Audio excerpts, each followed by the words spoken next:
এবার বুবলিকে নিয়ে চূড়ান্ত সিদ্ধান্ত জানালেন শাকিব খান। শাকিবের এমন মন্তব্যে রীতিমতো হতবাক নেটিজেনরা।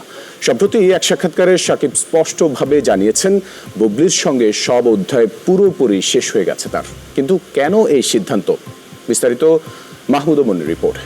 কর্তব্যটা ঠিক মতো পালন করছেন মনে হয় যে অ্যাজ এ ফাদার আপনি যেখানেই থাকেন না কেন, যেভাবেই থাকেন না কেন, আপনি আপনার কর্তব্যটা ঠিক মতো পালন করছেন কিনা, আপনি আপনার সন্তানকে কতটুকু সময় দিচ্ছেন, সেটা একটা ইম্পর্টেন্ট ব্যাপার হয়ে দাঁড়ায়।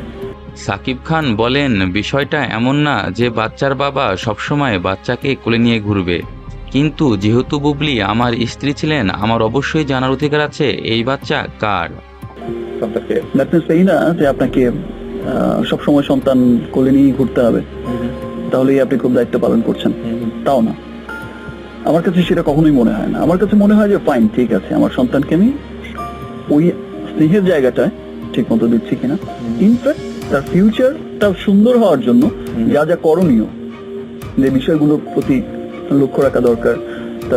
সাকিব খান আরো বলেন, যদি এবারের বাচ্চা আমার হতো তাহলে আমি অবশ্যই তার টেক কেয়ার করতাম এবং তার ভবিষ্যতের কথা ভেবে তাকে দেশের বাইরে পড়াশোনা করাতাম। ভালো পড়াশোনার and then দেশে হায়ার স্টাডিজের জন্য বিদেশে কোথাও, এই যে সুন্দর ভবিষ্যতের জন্য সুন্দর পথে হচ্ছে তাকে নিয়ে যাওয়ার একটা পরিকল্পনা করা, সেটা খুব ইম্পর্টেন্ট একটা বিষয় মনে হয় আমার কাছে। ব্যক্তি জীবনটা আপনার ব্যক্তিগত থাকে, সেটা আমি কখনোই আর মানে ইমোশনালি যেরকম সবার কাছে হচ্ছে, আমি একটা ইমোশনালি কেমন করে ফেলেছি, অবশ্যই আমি চাইবো না খারাপ বা কোনো হোক, সেটা যাই হোক, বাড়ি সংসার